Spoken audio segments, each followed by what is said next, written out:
Ouch! Co-host ni Kimi sa Showtime. Marami nga ba ang ayaw kay Sian Lim?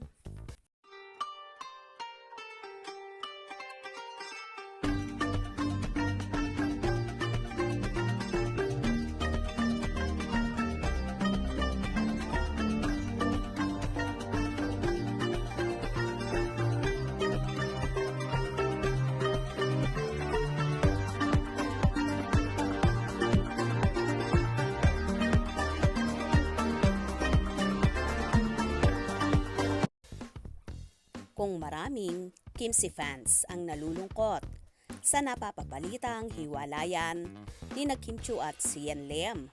Aba, ang iba namang co-host ng actress sa afternoon show na It's Showtime ay tila natuwa pa at nagbubunyi. May mga balita kasi na may mga kasamahan ang actress na ayaw kay Sian. Pero mahal na mahal ni Kim kaya naman nag-o-okay na rin sila. Bukod kasi na nakikita nila na medyo may pagkamayabang at suplado ang aktor, ay tila ba walang planong i-level up ang relasyon nila ni Kimi na umaabot na nga ng 12 years. Ayon pa nga sa ilan, tila hindi daw priority ng actor-director ang nobya at ginagamit niya lang daw ito. Hindi pa man tahasang umaamin ang dalawa. Pero palaging inuurot si Kimi ng kanyang mga kasamahan sa Showtime at tila ba pinasasaringan. Kagaya na lang ng nagbakasyon ang dalaga kamakailan sa Balisen Island kung saan kasama ang kanyang pamilya. Nabanggit ni Meme Vice Ganda na fresh at blooming daw si Kimi na tila daw ba nakapag-isip-isip ng mabuti at sinabi pang good decision.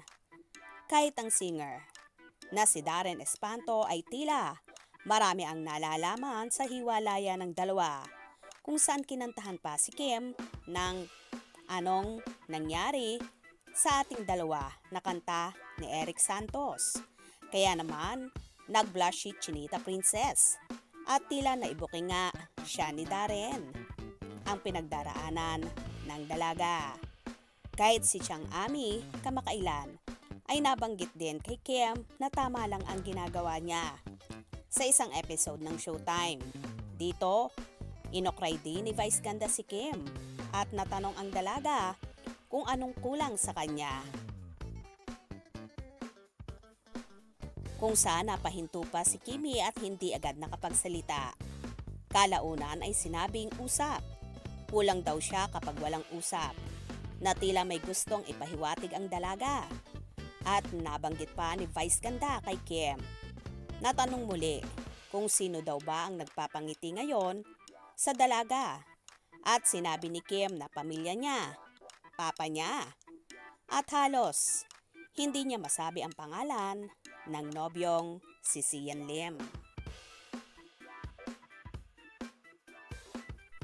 Well, siguro nga dahil mahal na mahal nila si Kimi, kaya happy na rin sila na nag-break na sila ng nobyo dahil nga hindi siya priority ng aktor at wala talagang plano na pakasalan ang dalaga.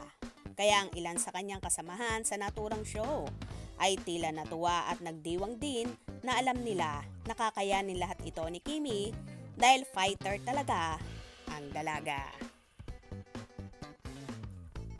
Kaya naman tumutok at wag na wag pahuhuli sa mga maiinit na kaganapan. Anong inyong magiging reaction sa video ito? Comment below.